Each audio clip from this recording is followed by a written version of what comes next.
पूर्णिया में अंतर्राष्ट्रीय वैश्य महासम्मेलन का शिष्टमंडल जिलाध्यक्ष बम शाह के नेतृत्व में प्रमंडलीय आयुक्त कार्यालय पहुंचकर आयुक्त के अनुपस्थिति में आयुक्त के सचिव को ज्ञापन सौंपा। ज्ञापन में कहा गया है कि बिहार सरकार द्वारा जाति जनगणना में घोर लापरवाही बरती गई और हम वैश्य के 56 उपजातियों को अलग अलग बांट कर दर्शाया गया है, जो वैश्य समाज के सामाजिक तथा राजनीतिक शोषण को दर्शाता है, जबकि वैश्य की संख्या पूरे बिहार में 28% है। ज्ञापन में मुख्य रूप से 2 सूत्रीय मांगों को दर्शाते हुए कहा गया है कि बिहार सरकार द्वारा फिर से वैश्य जाति जनगणना का संशोधन करते हुए वार्ड से लेकर सभी प्रखंड मुख्यालय में विशेष शिविर आयोजित कर संशोधन कर सभी 56 वैश्य जाति को एक सूची के जोड़ने की व्यवस्था सुनिश्चित किया जाए।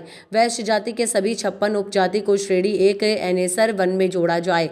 शिष्टमंडल में मुख्य रूप से वरिष्ठ जिला प्रवक्ता दिलीप कुमार दीपक, जिला उपाध्यक्ष मुकेश कुमार शाह, शिव कुमार शाह, पवन पोदार, महिला वैश्य प्रतिनिधि अनीता शाह शामिल थे।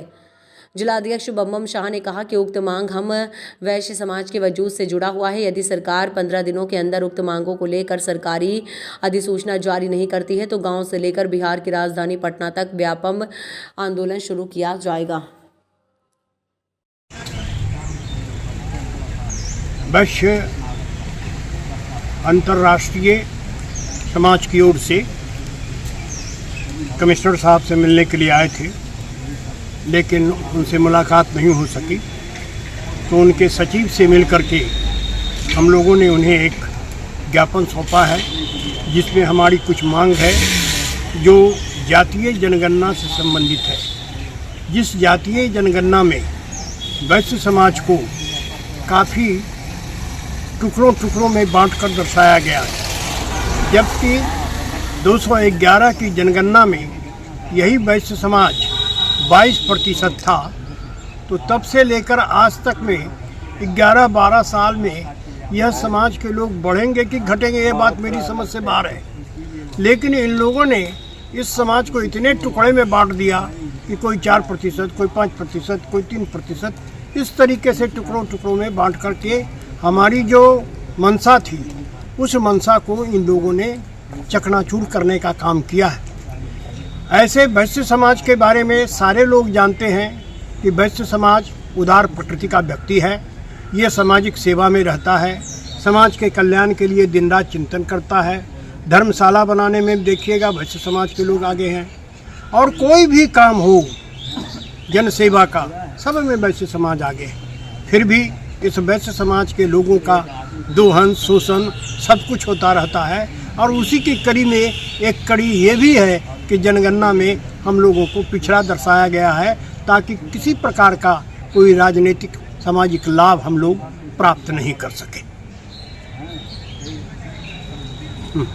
आज अंतर्राष्ट्रीय वैश्य महासम्मेलन का शिष्टमंडल प्रमंडलीय आयुक्त कार्यालय पहुंचकर हम लोगों ने प्रमंडलीय आयुक्त के सचिव के माध्यम से सरकार तक एक ज्ञापन सौंपा है। और ज्ञापन में हम लोगों ने इसी बात पर बहुत ज़्यादा दबाव दिया है सरकार पर कि जब वर्ष 2011 में हमारी संख्या वैश्य समाज का आप 22% दिखा रहे हैं, और अभी जो तोड़ फोड़ के हमारा रिश्ता जिससे हुआ है उसको आप 8 दिखाते हैं, हमको 2 दिखाते हैं, और हमारे अन्य रिश्तेदार को आप 3 दिखाते हैं। इस तक करके आप हमको जो बांट रहे हैं, हम लोग बंटने वाले नहीं हैं। अभी सभी वैश्य समाज हम लोग एकजुट हो चुके हैं। और 2 सूत्री मांग में सबसे पहला मांग हमारा ये है कि आपने जो त्रुटि किया है उसको सुधार करने के लिए पंचायत स्तर, वार्ड स्तर से लेकर प्रखंड मुख्यालय स्तर तक आप विशेष एक आप संशोधन शिविर लगाइए, जिसमें वैश्य समाज के द्वारा जो आपत्ति जताई जा रही है उसका संशोधन करके हम सभी वैश्य को, जो हमारा 56 उपजाति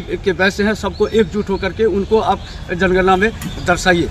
क्योंकि हमारा सामाजिक और राजनीतिक आप हनन नहीं कर सकते हैं, और हम सभी वैश्य एकजुट हैं। और साथ ही दूसरा मांग में हम लोगों ने इस बात का जिक्र किया है कि सभी वैश्य को एनेसर 1 में आप रखिए। इस तरह करके राजनीति करके हमको बांट नहीं सकते हैं। हम अपनी पूरे टीम के साथ बम शाह, जिला अध्यक्ष, अंतर्राष्ट्रीय वैश्य महासम्मेलन जिला पूर्णिया। आज के मांग पत्र में हम लोगों ने ये भी जिक्र कर दिया है, सरकार तक ये बात जानी चाहिए। माननीय सचिव प्रमंडलीय आयुक्त के द्वारा जो हम लोगों को कहा गया कि आपकी आवाज़ को हम सरकार तक पहुँचाएँगे, हम लोगों ने जिक्र किया कि हमारा जो 2 सूत्री मांग है उस पर अगर 15 दिन के अंदर किसी तरह का सरकारी प्रतिक्रिया अगर सरकार के द्वारा नहीं की गई तो हम लोग गांव से लेकर प्रदेश तक हम लोग व्यापक आंदोलन करने पर बात हो जाएंगे अपने हक अधिकार के लिए। मैं अनीता साहा, बस मैं तो यही कहूँगी कि संगठन में ही शक्ति है और हम लोग आगे बढ़ कर के गांव समाज के साथ ही है ना इस विषय पे आगे बातचीत करेंगे।